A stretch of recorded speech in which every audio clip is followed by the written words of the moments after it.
Damien looking his best, putting on his morning makeup. Makes me beautiful. Witzes Hut water supply, not a lot of it.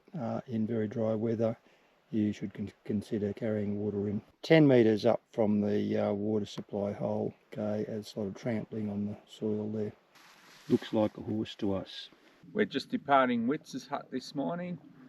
A nice cute little hut, all wood, so very nicely made, very solid inside. And we had a little fire going last night, really warmed it up nicely.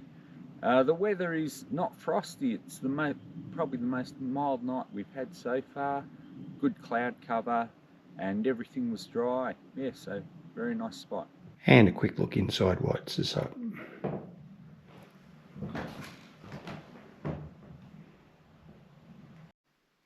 Still a common sight along the track. Tantangara Creek looking across the grassy plains. Be a great little frost hollow there to camp in if you like your cold camping. Have a peculiar odour around here. That's the native cow. Okay. Just finished the walk along the Tantangara Creek and we're going to hit the Nungar Creek Trail, and expecting we may encounter some heavy traffic along the way. Snowy Mountains too. We have around 150 metres climb along the road out of the creek. Okay, looking south along Kiandra Creek, it's quite a small flow. Looking north along Kiandra Creek, there's potential for a little campsite there, but there isn't much water flow through the river. Just crested the last hill into our food drop at Kiandra.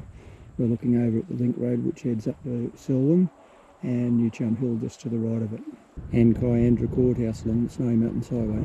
The Yukon River just prior to the Snowy Mountains Highway, plenty of flow in this one. Our Kiandra food drop, just across from the courthouse.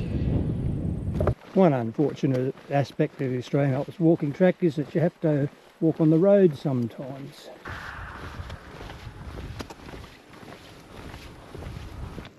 Can feel the difference now with 11 days food on my back from our food pickup at Kiandra, climbing up out of Pollux Creek.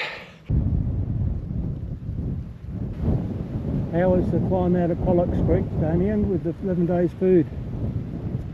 Arduous, very arduous.